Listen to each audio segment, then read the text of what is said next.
જય શ્રી કૃષ્ણ, સ્વાગત છે તમારું મારા કિચનમાં। આજે આપણે બાજરીનો રોટલો અને લીલા લસણ અને મરચાંનું શાક બનાવીશું। એના માટે મેં મોટો વાટકો બાજરીનો લોટ લઈ લીધો છે।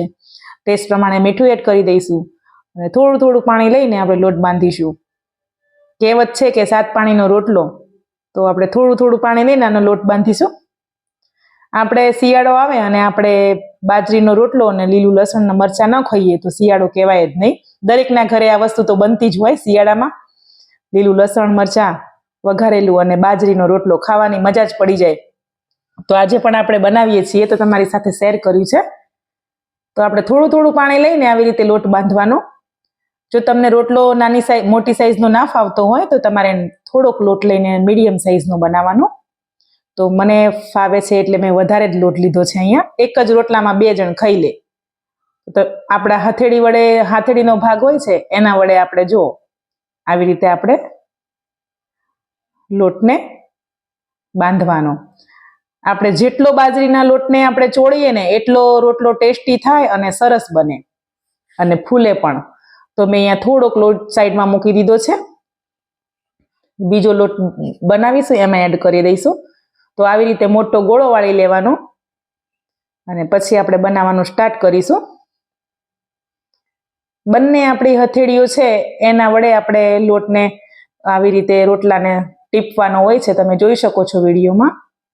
આપણી જે હથેળીઓ હોય છે એ વડે આપણે અને આંગળીઓ વડે આગળના ભાગને, તો આવી રીતે ધીરે ધીરે ધીરે થેપીએ ને તો ફાવી જાય આપણને રોટલા બનાવતા। જ્યાં આપણને વધારે પડતો જાડો ભાગ લાગતો હોય ત્યાં આપણે થોડું આવી રીતે હાથ વડે પ્રેસ કરી દેવાનું, જેથી કરીને ભાગ પતલો થઈ જાય। જો આ રીતે તો રોટલો બનીને મેં ઘડીને રેડી કરી લીધો છે। તો ચાલો આપણે હવે એને તાવડીમાં એડ કરી દઈએ। તાવડી ગરમ કરવા પહેલેથી મૂકી જ દીધી હતી। તો મોટો રોટલો બનીને રેડી થઈ ગયો છે। એક રોટલામાં તો 2 જણ ખાઈ જ લે। તો ચાલો આપણે એને ફ્લિપ કરી દઈશું અને પલટાવી લઈશું। તો જુઓ છે ને એકદમ સરસ પાકી ગયો। હવે પાછળનો ભાગ રોટલાનો આપણે ખૂબ પકાવવો પડશે, કેમ કે ગેસ ઉપર બનાવ્યો છે અને મોટો રોટલો છે એટલે આપણે બધી સાઈડો ફેરવી ફેરવીને પકાવવાની છે। આ રીતે આપણે પકાવીશું। હવે એને આપણે પલટાવી લઈશું। તો આવી રીતે શિયાળામાં તો બાજરીના રોટલા ખાવાની મજા જ અલગ હોય છે। અને લીલું લસણ અને મરચાં, આ તો આપણે ગુજરાતીઓને તો ખાવું જ જોઈએ શિયાળામાં। બાજરીનો રોટલો અને લસણ મરચાંનું શાક। તો તમે જોઈ શકો છો રોટલો બનીને રેડી થઈ ગયો છે। તો આપણે આને લઈ લઈશું છાબડીમાં। તો ચાલો આપણે લસણ મરચાંનું શાક બનાવીને રેડી કરીએ। રોટલો તો આપણો બની ગયો છે। હવે લસણ મરચાંનું શાક બનાવીશું। મેં ગેસ પર મૂકી દીધું છે તેલ ગરમ કરવા માટે। તો હવે આપણે આમાં અજમો એડ કરીશું, હિંગ એડ કરીશું અને હળદર એડ કરીશું।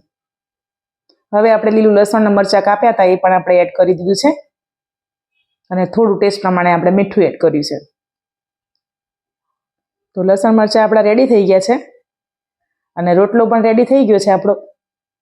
તો તમે જોઈ શકો છો વરાળો નીકળી રહી છે રોટલામાંથી। આપણે ઘી લગાવી દઈએ। જોતા જ ખાવાની ઈચ્છા થઈ જાય અને મોઢામાં પાણી આવી જાય એવો રોટલો બનીને રેડી થઈ ગયો છે અને આપણું લસણ મરચાંનું શાક। જો તમને મારા વિડીયો પસંદ આવતા હોય તો મારી ચેનલને લાઇક, શેર અને સબસ્ક્રાઇબ કરજો। મારી સાથે બન્યા રહેજો નવા નવા વિડીયો જોવા માટે। મળીશું હવે એક નવા વિડીયો સાથે। જય શ્રી કૃષ્ણ।